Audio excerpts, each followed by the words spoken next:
Hey guys, I'm Dominique. I started sharing my journey as a medical laboratory student about a year and a half ago, and I've now officially graduated my program. So we are going to talk about my last semester with what I've learned, what I've struggled with, and what I look forward to in the future, as well as a reflection of how my journey was along the way.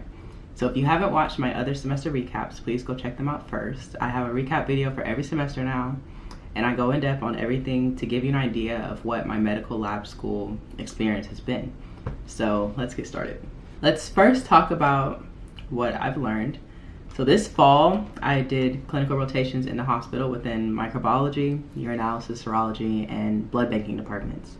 Basically, clinical rotations allow us to gain real-world medical laboratory experience. This gives us a chance to see the day-to-day stuff in the work setting, which includes learning about automation, instrument maintenance, quality control, sample verification, patient result interpretation, and troubleshooting technical issues.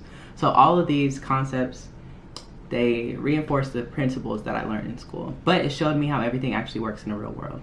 I was placed at 2 acute care hospitals this semester. My clinical practicums have allowed me to become involved in the department's team. So I took on certain tasks and responsibilities every single day. To me, this is the gist of the clinical experience. And from here, I will get into detail on each of my rotations. So starting with my favorite, microbiology, I learned the methods performed in routine bacteriology, so cultures and susceptibility testing. And my rotation also included like virology, parasitology, and mycology to perform routine specimen exams. So in micro, I learned the process of working up specimens, from setups and stains to microbial identification, and then antibiotics sensitivity. Other things like media preparation and safety and documentation and quality control and stuff. I would say my most memorable experience, one day a catheter tip from a patient's heart port came to the lab, and after we worked it up, we ID'd the presence of enterococcus. I don't remember what the patient history was, but I mean somehow bacteria was introduced into this patient's heart through their port, possibly causing their endocarditis. And just one of the things that I've always pulled at my heartstrings is how often microbes are introduced into patients while they are in the care of a hospital, which I don't know if that was the case for this patient, but it's a common occurrence. So that was probably one of my most memorable cases overall, besides like IDing blood cancers and hematology. Among other things, I got to work up bone marrow and a bunch of different like tissues from surgeries. So that was kind of cool, getting just a chunk of random stuff from pathology to work up. In urinalysis and serology, I was able to go through the process of chemical and microscopic urinalysis testing. And it was automated, so I got to learn all about the QC and maintenance for that. I was supposed to learn serological tests, but the only ones that I did were testing for pregnancy and HIV and mono, because this rotation site sent out all their other serology testing. So I didn't get much of that. This rotation, I was able to interpret lots and lots of urinalysis results. Then there was a bunch of checkoffs, but it went by really fast. So blood banking. I was able to perform all of the blood bank testing through tube and gel methods, like typing screens, antibody IDs, cross-matching, DATs, cord blood evals, fetal blood screens, and KB testing. So I feel like that is like the bare minimum. I honestly like doing antibody IDs, but anything out of a D-neg patient with potential D antibodies, anything outside of that was sent off to Red Cross at my clinical site. So I didn't get to do like confirmatory testing or even elutions for the presence of the other antibody groups, since they only confirmed the D antibody. And I was informed that my first job does this additional testing I just mentioned. So I'm a little worried that I have a lot more to learn in blood bank, because my clinical site was so small that they only did the basics. I did get to work with automation, but honestly, like, that blood bank analyzer is probably my least favorite so far. It's so finicky, and if things aren't done the way it wants, like, that thing screams. But basically that was my blood bank experience. I did get to walk through like receiving blood units and blood products from the vendor, and I did get to see the process of verifying and giving units or products like platelets and plasma to the floor to the patients. If you're listening at this moment while I'm filming this, it's like January 2021. There is a huge blood shortage happening in the United States.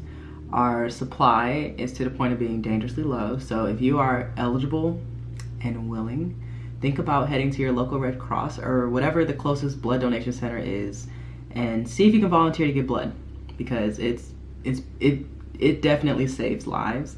And like I said, the shortage is really, really, really bad right now, and I just really hope that it doesn't get any worse. But yeah, that was my clinical experiences this semester. In addition to clinicals, I did have another class. It was basically a transition to the field type class. Like, I had a chance to review material and prepare for the certification exam, as well as resume prep and job prep, and then my senior capstone project. So this class was like the culmination of the program. And on the last day, I had an exit exam that was basically a mock ASCP. And if you're interested in how that went, definitely check out my vlog for my last day. So I began my program in May 2020, and here we are at the end. And I've been asked constantly, like, what's the hardest part of medical laboratory school? And what was it like going through the program during the pandemic? For me specifically, I've said this over and over again, but the hardest part of this was dealing with the unknown of the future. And the pandemic definitely amplified that for me. Like, it seemed like every semester, it was just one thing after another. So a lot of the time, I didn't know how things were gonna pan out, especially when the whole United States locked down, y'all. So I literally began the program, like orientation, and my entire first semester was completely virtual. My area specifically locked down twice, like all summer 2020 through the first half of fall 2020. Then we locked down again in the first half of spring 2021. And my thoughts exactly were, how the hell am I gonna be in a laboratory program and not be able to go to the lab and learn these skills? Then there was the thing of not knowing if I was gonna be allowed to go to clinicals, because hospitals here were past capacity multiple times and staff were stretched so thin, so the labs were already dealing with enough, and it was questionable if they would be able to take on students. So yeah, the hardest part for me was the unknown and treading into the new territory, dealing with this pandemic as a student, and even now as a new grad, where this virus is still wreaking havoc. But on the brighter side, because of the pandemic, I feel like I've had a unique learning experience to see just how important this field is to healthcare. In clinicals, I had a chance to learn under some wonderful people, and they've really inspired me to the point of where I now have people that I want to be like when I grow up. When I grow up. In the sense that I would love to be that same inspiration for somebody else one day when I'm experienced and knowledgeable. So the number one thing I've learned along the way is to figure out what motivates you. Like, there might be many times where you were just over it. You done had it up to here. Believe me, I know exactly how that feels. But as long as you know that things are temporary and you look towards the future and remember why you began school, remember that school's only temporary, then at the end of the day, it would all work out. Also, if you're in clinicals, like, focus on your self-care. Your health and wellness always come first. Like, you can't help patients if you aren't taking care of yourself. Just some quick little things I've picked up along the way that have helped me tremendously with having like a positive mindset through school. What I look forward to beyond graduation. I don't know if you guys can tell, but I'm exhausted. Like, I'm so tired. But I'm just so thankful that everything worked out and I graduated. Like, I've accepted a full-time position as a generalist in the metro Atlanta area. So I am beginning my training to eventually be capable of working in all areas. So chemistry, heme, coag, UA, blood bank, micro, all of it. I will be able to work in all departments. Now that I've had some time out of school, unfortunately, I still have to study for the ASCP exam. I kind of am to the point of just wanting to get this damn test over with. I'm so tired of studying and doing media lab practice exams and then feeling guilty for not studying enough. I'm so over feeling like this. I'd be so happy if I could just go ahead and take this test today and be done. But I don't take it until sometime in January, so stay tuned for that. I want to vlog my experience of taking it when that time comes, so hopefully I can find the time to do that. I am closing out this chapter of undergrad, but this is not the end of my videos. Like, I do have some more med lab school related content to post, but a lot of my future videos will be geared towards the next chapter of my journey. So I'll be documenting my experience as a new grad, which includes taking the AACP, beginning my very first job, and just adjusting to post-grad life and all. So stick around to see where life takes me next. And thanks so much for joining me this far on my journey, especially those of you that have been there from the jump. And especially those of you that are students too, and kind of understand what the experience has been like. Stay tuned for some new playlists on my channel dedicated to my first year in the medical lab field.